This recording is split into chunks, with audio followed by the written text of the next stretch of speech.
You won't be asked anything you don't know. Our goal is to make you look like a rock star. If you're uneasy, great. That means we need more repetitions. You probably didn't go to your first trade show and go, man, I'm going to walk in and nail this. I can't wait for them to bring up prospects so I can just knock them down one at a time. That's not what happened. You were 24, just out of college. You were supposedly an expert, and you were questioning yourself if you even knew the answers. But then you got to that trade show and asked that question, and you were able to answer it. And now you're 44 and you get asked to do that. And you're like, yeah, I can answer any question. I don't care because I'm an expert and I know it. I'm confident and I know that I can deliver. That same thing exists with video. Get some reps in. Say some things. Get the knowledge that you can deliver within those arenas, and it creates a different expectation for you.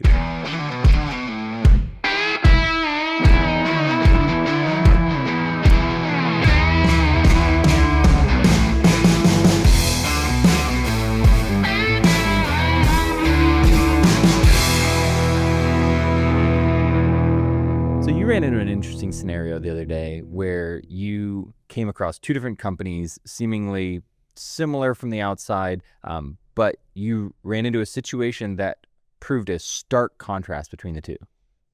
Definitely. So the two different companies are similar and dissimilar. So they both serve the oil and gas market. They're both greater than 200 million in revenue. They both have a significant amount of employees. They both have very smart people that work for them, and they both have a need to create content to get their thoughts and ideas to their market. And that's where the similarities end. Okay, so kind of walk me through what you saw, how they're different, and why you think that is. Because I think that it's an interesting example that I want to lay out for people to be able to hear, because I think there are going to be some people that maybe self-identify on the one side, and then there's going to be probably the majority of people who are on the other side where they look at it and they say, that sounds like my company. That sounds like where we are. That sounds like kind of the obstacles that we run into. And I think it's going to be a really good episode to be able to break those down. Sure. So let me just set the table in how I realized where that separation was. So we'll call them Company A and Company B, right? That was real creative. Yeah, we're going to protect the innocent. So Company A, we had them in our studio. The CEO was in here. We started talking about content and thought leadership and really capturing those moments of genius coming from the brilliant people that work for him and getting them in front of his target audience. His exact words were, we're kind of the best kept secret. We have a brilliant technology. Very few people know about it. Which we hear that a lot. All the time. Like, we're the best kept secret in our industry. And it's like, it's almost like a positive thing, but I think that there's underlying ramifications that they don't necessarily consider. 100%. So that was his goal. And we started talking about if you got your smart people on camera talking about the smart things that you're doing, hey, guess what? It's not going to be a secret anymore. He was bought in. He loved the idea. Fast forward about 2 weeks. He's trying to get that going. He hands that off to his marketing team. His marketing team picks up the torch and starts running with it. And then they run into opposition. And basically where we got to with them was, we can't create the content that we want to create because our subject matter experts don't want to be on camera, don't really want to create content. They don't want to be involved in the way that we would need them to be involved. So in order to have a prayer of making this happen, we have to tiptoe around them and invite them to little micro moments of maybe they'll be involved in this content or maybe they'll do this. And we have no power or influence or authority in this realm. We're pretty much at the mercy of the subject matter expert class. And if they decide to participate, they will. And if they decide they won't, then they won't. We'll let you know when we can change that or when we could figure out a way that we might be able to get someone involved at some time, maybe. And all of that is a giant hurdle to the directive that the CEO wanted them to execute on, which was, we need to get our smart people on camera. We need these ideas heard. We want our audience to know what we're up to. In that same day, I literally had that meeting with that marketing team. It was very deflating, not just for me, but for them. They don't have the power. They're not set up for success. They want to create the content. They said, this is brilliant. We love how this is put together. We love the quantity of content that we could get. We see the value across the board, but we've got a slight hurdle. We can't get our team to participate in the way that they would need to make this successful. So I have that meeting in the morning.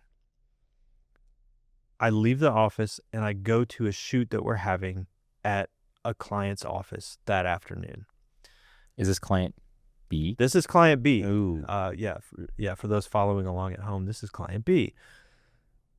We show up, standard shoot. They have a new HR initiative, and they have a scripted piece that one of their executives is delivering on camera. And while we're there, one of their marketing team says, hey, look, I'm also trying to create some thought leadership content on this really cool initiative that we're working on.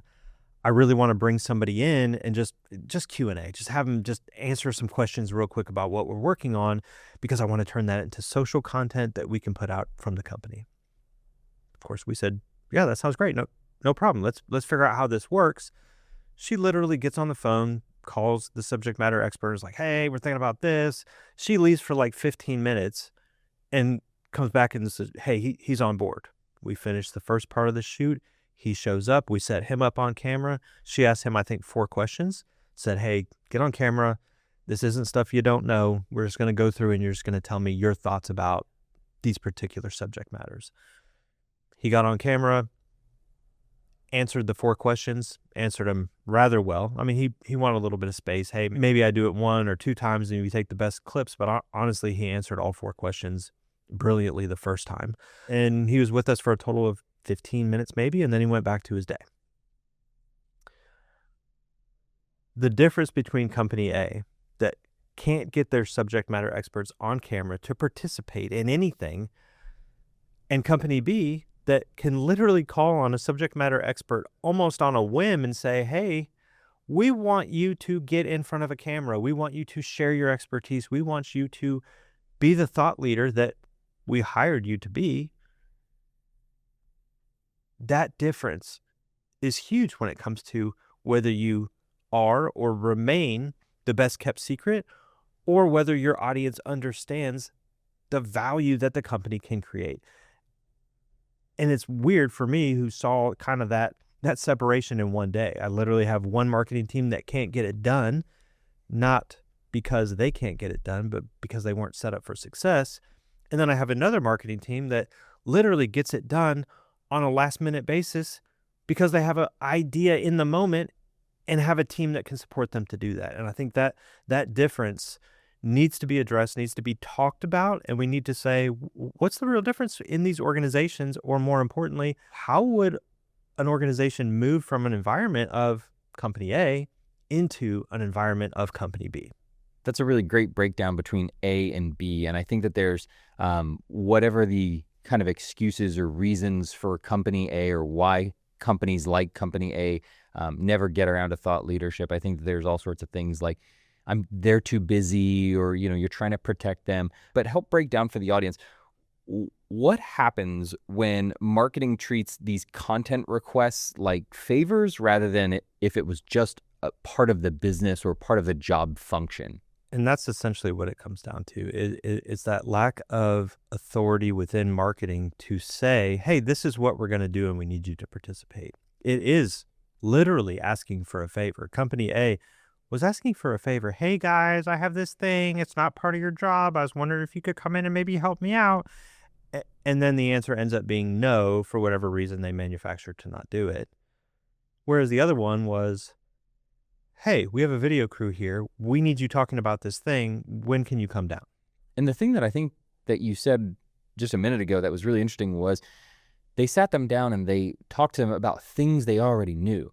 I don't know why. I don't know if it's imposter syndrome. I don't know whether it's the fear of the lights and the cameras and everything, but there's always this like fear of I'm not going to know what to say. And it's like, we're not asking you the Pythagorean theorem. We're literally asking you things that you are an expert in, like the reason that you're hired for this. So none of this is new.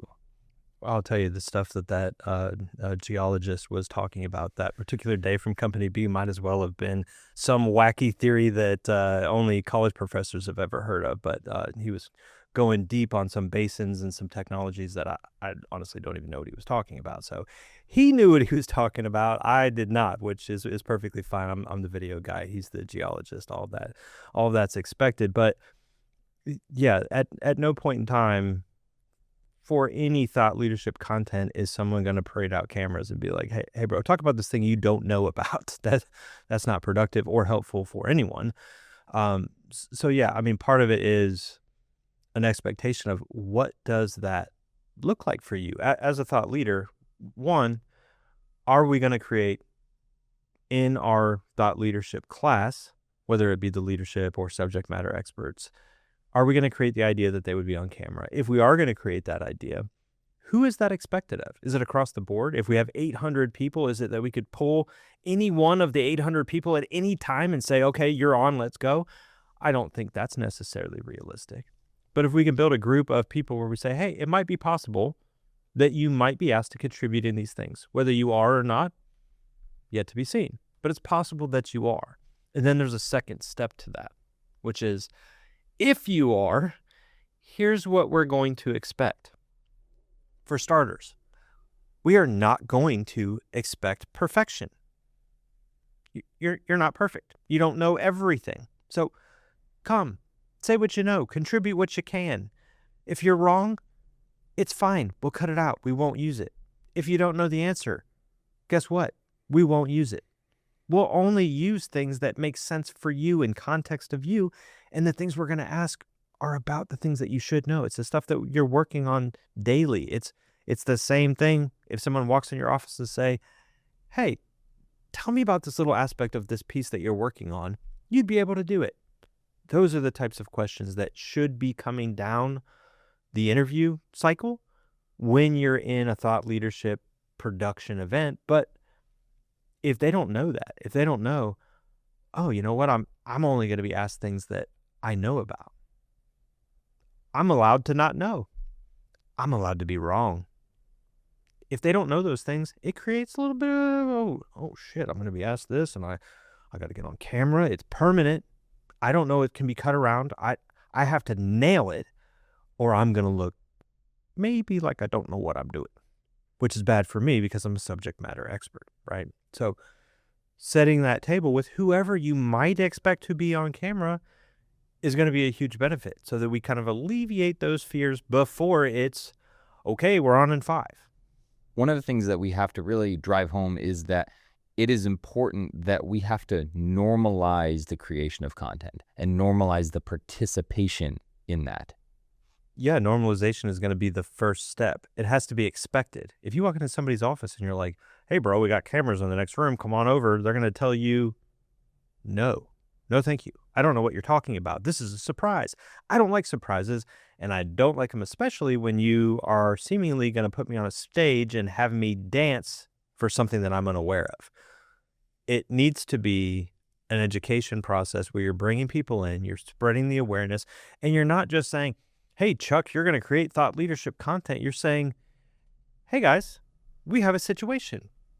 We are the best kept secret. We're working on the coolest shit. You guys are rock stars. P.S. Nobody knows it.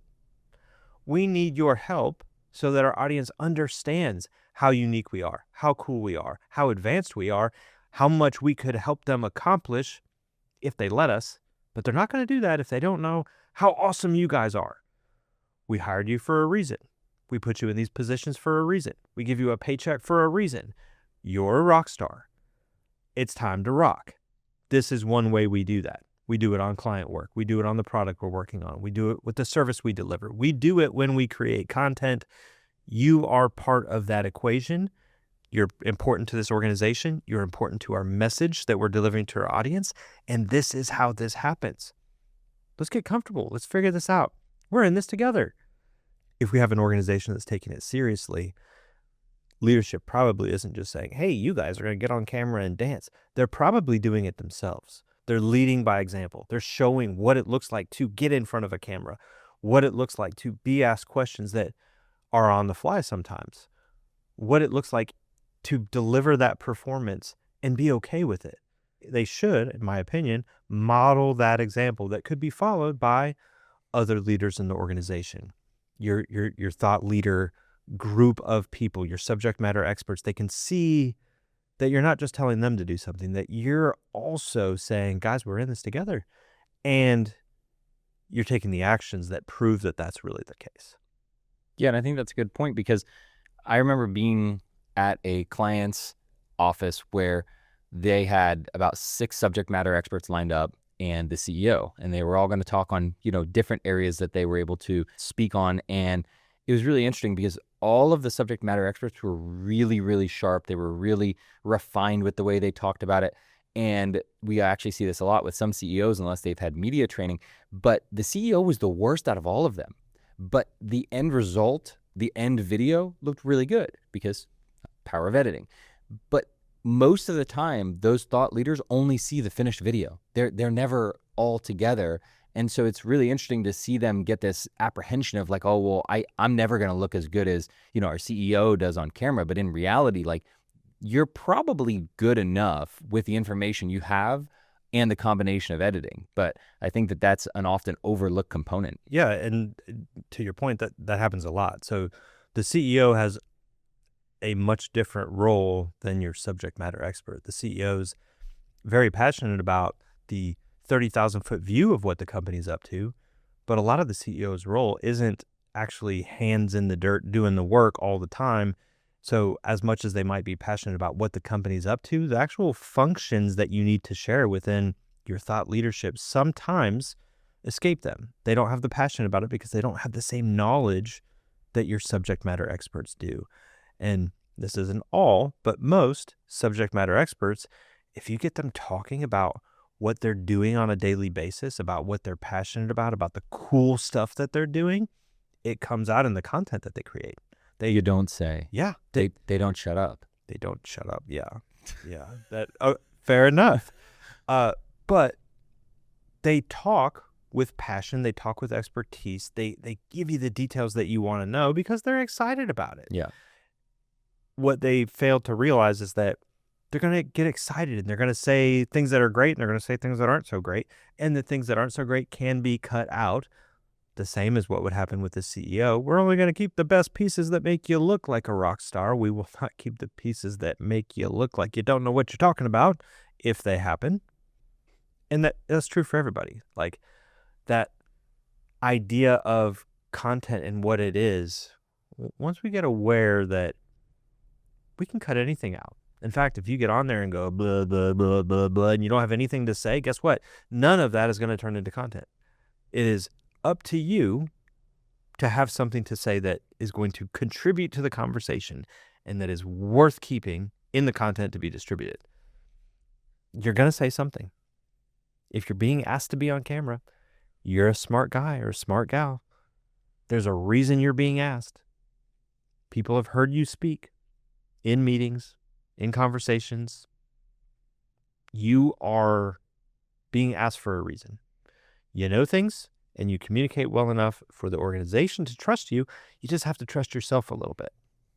And to your point, I think that those expectations, those different points of how to handle, what you say will or won't be used depending on, the quality of it, all those things should be communicated by the CEO, should be communicated by the top level of leadership. Because in reality, I think when we look at company A versus company B, you have company A who really was trying to treat this as kind of a side project. They're trying to, ask for that favor, and there's all these unspoken things and it creates tension, versus company B where it is from the top down and the marketing team can help facilitate it, but the leadership is explaining it and casting the vision and setting the expectations.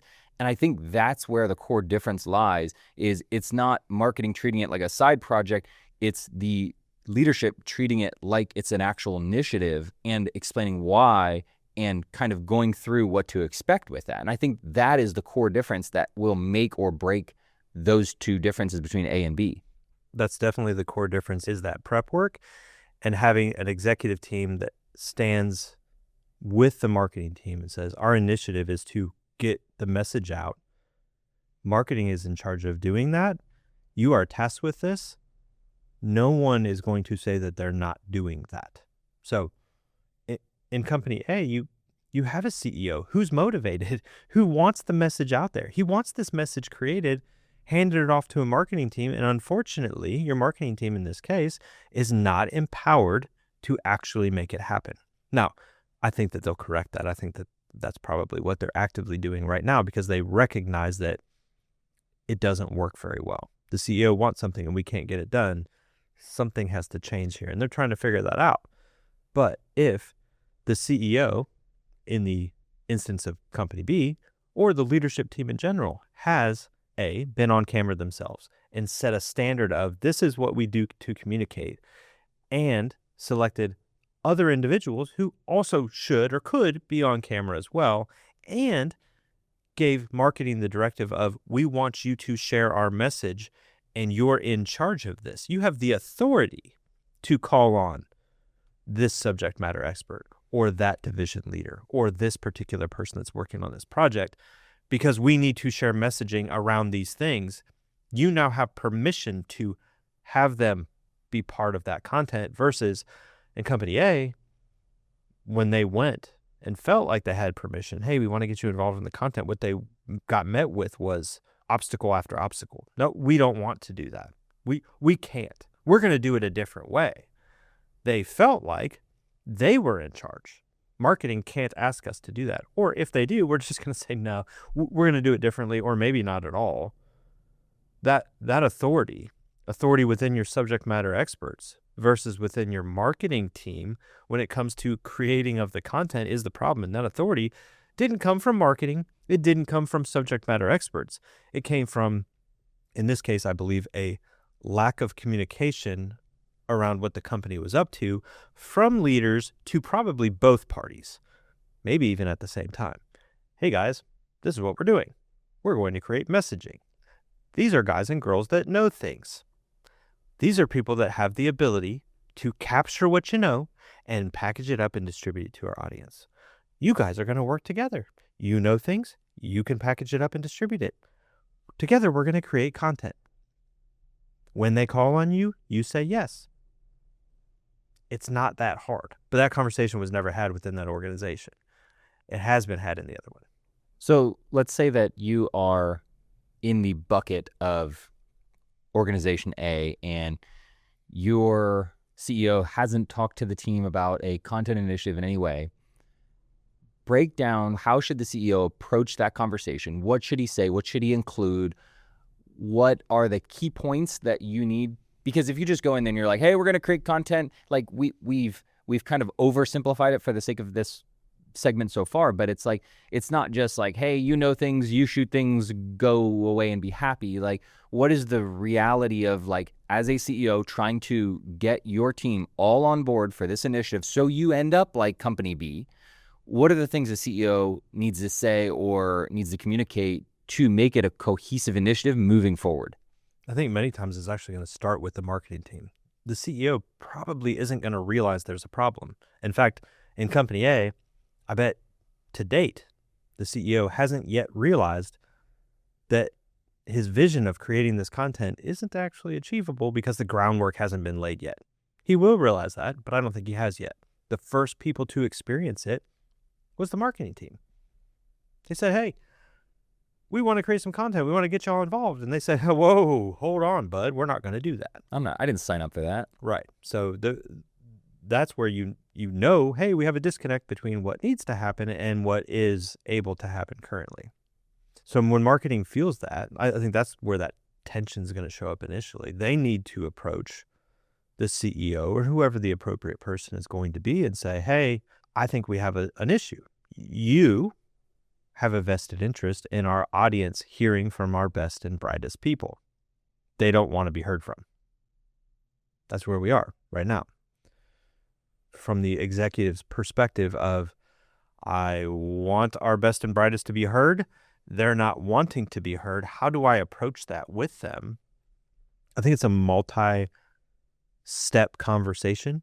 And, I think some of the tendency on some of the CEOs I know is just kind of walk in and be like, hey, boys, you're doing this. That's the wrong approach. That's not going to resonate very well with your team, right? What does resonate well is if they truly understand what's at stake, why they're being asked to participate to begin with. Why are they the ones that are being singled out for this? And ultimately, what are we hoping to accomplish here? If somebody walks up and says, hey, Jim, we're going to have this conference that's in your realm of expertise. Marketing's going to be setting up the whole booth and handling all of that. We just want to pay for you to go to that city, wherever it is. We'll fly you there. We'll put you up in a hotel, show up at the trade show, hang out at the booth for a couple hours, talk to some potential customers about all the smart things that you know. You're going to say yes. Oh, yeah, of course. No brainer. No problem. It's the same thing. We just have to communicate with them of, we know why we go to the trade show. Well, there's going to be customers there. There's going to be competitors there. There's going to be talks there. I'm going to show up as a representative of the company in case I need to be called on for my expertise. And when they call on me and say, hey, come over here and talk to this potential customer about that thing you're working on, I don't go, oh, well, I'm probably not the guy. I don't know. That's probably too much. It's not in my job description. That's not the reaction. It's, sure, let me talk to them. Let me tell them what I've been working on, because I'm smart. I'm confident. I know that this is different, and I'm excited to communicate it. That's how you need to position it to your team. That's important. We need you to keep doing that. But we also need you to do that outside of a one-to-one conversation. We need you to do that to our wider audience. This is how we're going to get this done. We as a company are going to package our thoughts so we can deliver it to our audience. You are the person with the thoughts, or the people with the thoughts. Marketing is the people with the ability to capture those thoughts and put them in front of our audience. Here's what might be expected of you. We might have camera crews in. We might ask you questions. We might get you involved in roundtables. We might do question and answer sessions. We might do a lot of different things. You'll know about them all ahead of time, hopefully. You won't be asked anything you don't know. Our goal is to make you look like a rock star. If you're uneasy, great. That means we need more repetitions. You probably didn't go to your first trade show and go, man, I'm going to walk in and nail this. I can't wait for them to bring up prospects so I can just knock them down one at a time. That's not what happened. You were 24, just out of college. You were supposedly an expert, and you were questioning yourself if you even knew the answers. But then you got to that trade show and asked that question, and you were able to answer it. And now you're 44 and you get asked to do that. And you're like, yeah, I can answer any question. I don't care, because I'm an expert and I know it. I'm confident and I know that I can deliver. That same thing exists with video. Get some reps in. Say some things. Get the knowledge that you can deliver within those arenas, and it creates a different expectation for you. Even the guy from Company B that came down initially was saying, hey, I might want to do this a few times. He did the first two twice. On the second one, he said, I feel like my first answer was better than my second one in both of these instances. And on question 3 and 4, he didn't do a second one. He just said, hey, let me just say what I got to say, and I'll be done with it. And he did a fantastic job because he became confident in one sitting. He did 2 where he wasn't sure, and the next 2 he did, and he was sure. And honestly, they're all going to turn out great. Subject matter experts, usually, I can think of like 2 examples where this isn't the case, but usually will get fine on camera because they'll forget that that's there, and they'll just get passionate about what they're talking about. But to get them to that level, you have to let them know what you're doing. You have to let them know how they will be called upon and in what setting and what to expect. Because if they don't know what to expect, if marketing walks in and says, hey, Jim, we're on at 5, we're going to go do that thing, and you can't place why you're being asked this, what it's going to be used for, who wants you to do it, what you're going to be talking about, how it's going to be used, your automatic answer is always going to be no, because it's safe. No, it's safe. No, I'm not going to do that. If you want people to do it, you got to give them the prep work to know what's up, how it's going to be used, how the 2 teams, marketing and whatever division you're from, are working together, and what you're ultimately up to. Because what we're really up to is benefiting the company that we all work at. And if we do that well, we all win. Okay, so you went through the scenario of how a CEO should approach this, or how somebody in a leadership role should approach involving the team in creating content.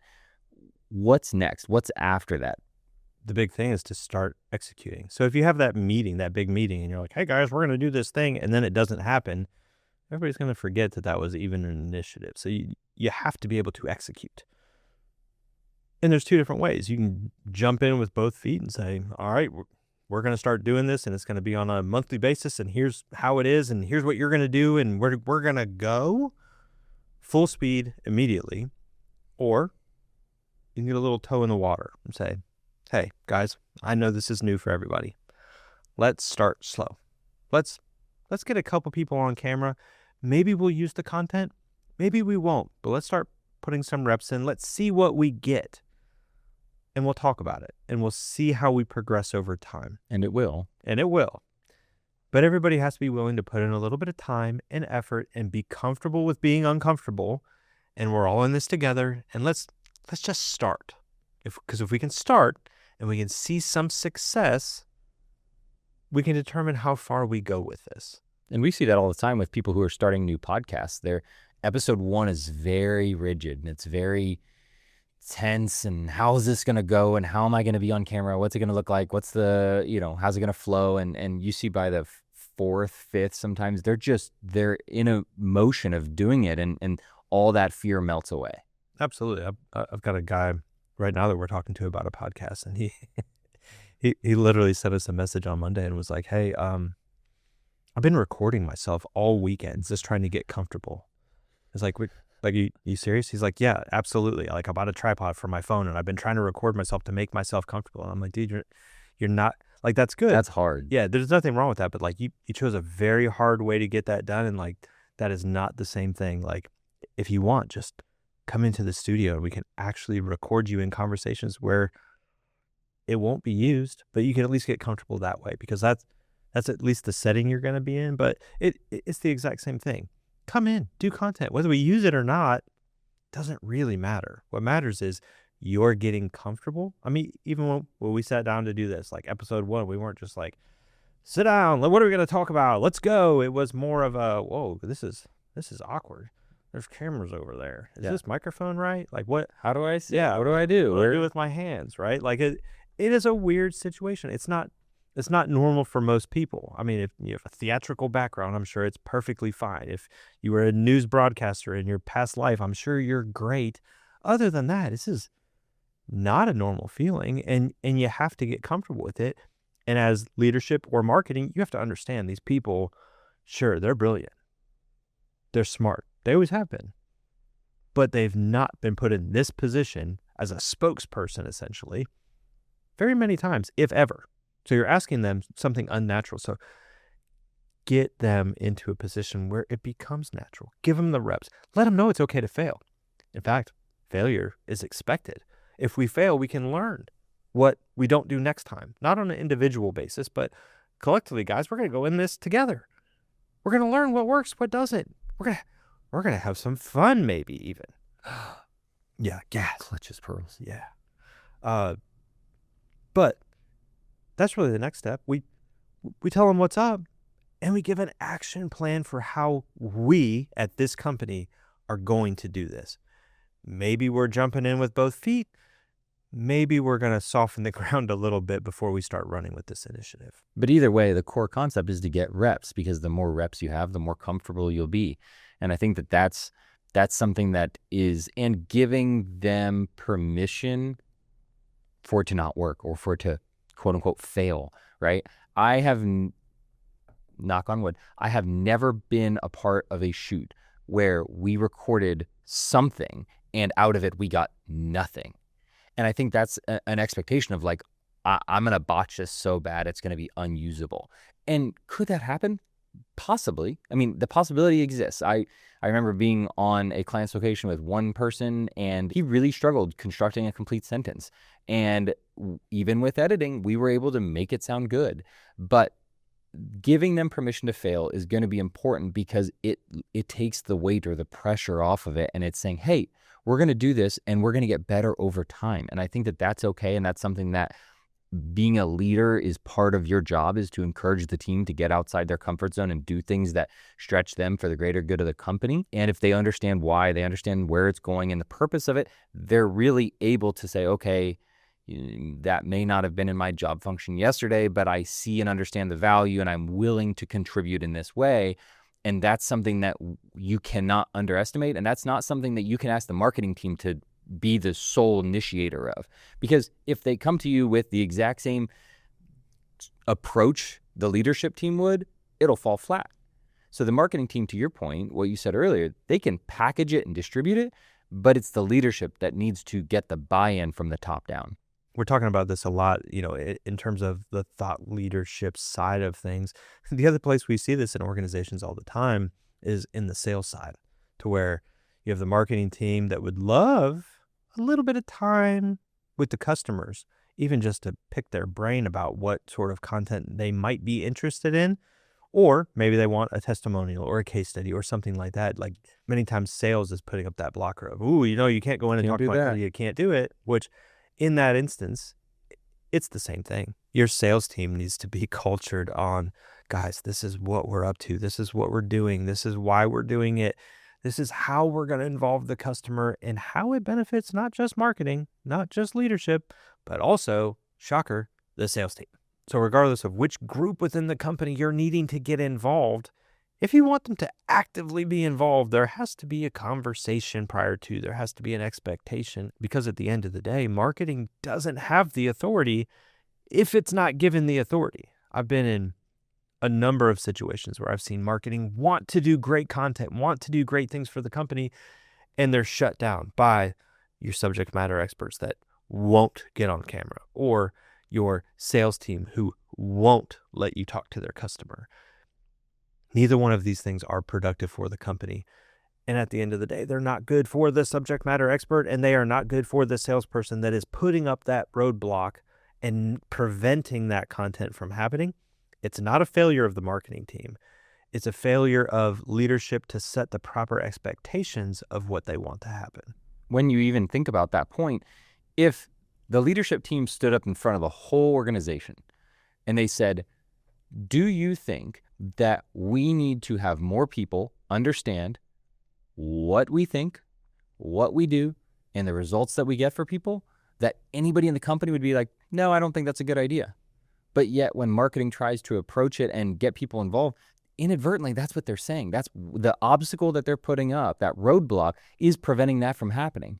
And so I think that anybody in leadership that's going to think about doing more content has to approach it that way and say, these are the things that we need to accomplish for our organization. Are you in or are you out? And I think anybody with a brain that wants to keep their job there is going to say, I'm in.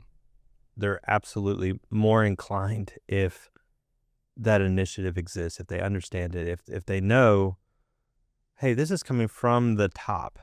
And, to your point, having a marketing team or a marketing leader that can go to the executives and say, what do we want here? Do we want to stay silent? That's easy. I'll keep my head down. We'll stay silent. We won't make a peep, but our audience won't hear from us. Or do we want them to know what we think, what we do, and the results that we get? If that's what we want, you got to set me up for success here. I am not a thought leader. Our marketing team is not comprised of thought leaders in our industry.